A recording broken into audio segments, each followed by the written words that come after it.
What is up? I have been doing a timing job on my 2007 4Runner for the last week or so, and I just wanted to share a couple kind of tips and tricks to help y'all, and some recommendations that I was unaware of until I did this whole job.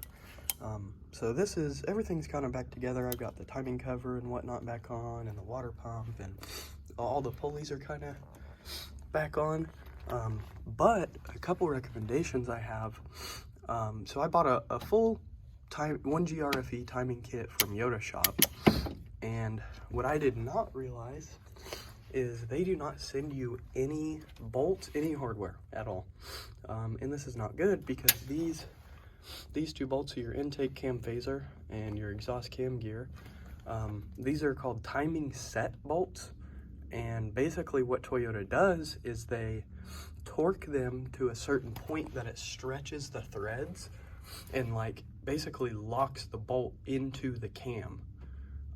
And so it is highly recommended to swap out these bolts every time you do it, because you're basically really increasing your risk of jumping timing.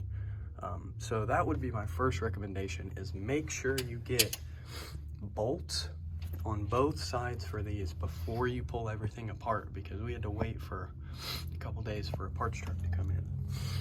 Now, another recommendation I have, if you look all the way down here at the bottom of the engine, you can see your little sump right there.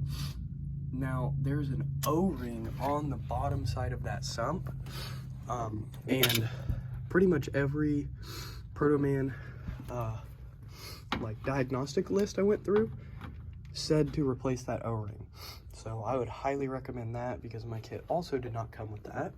And then there's also an O-ring right here where your oil comes through and flows through your filter. That is highly recommended to change. But yeah, that was just a couple tips, a couple tricks. If you have any questions, let me know. Appreciate it.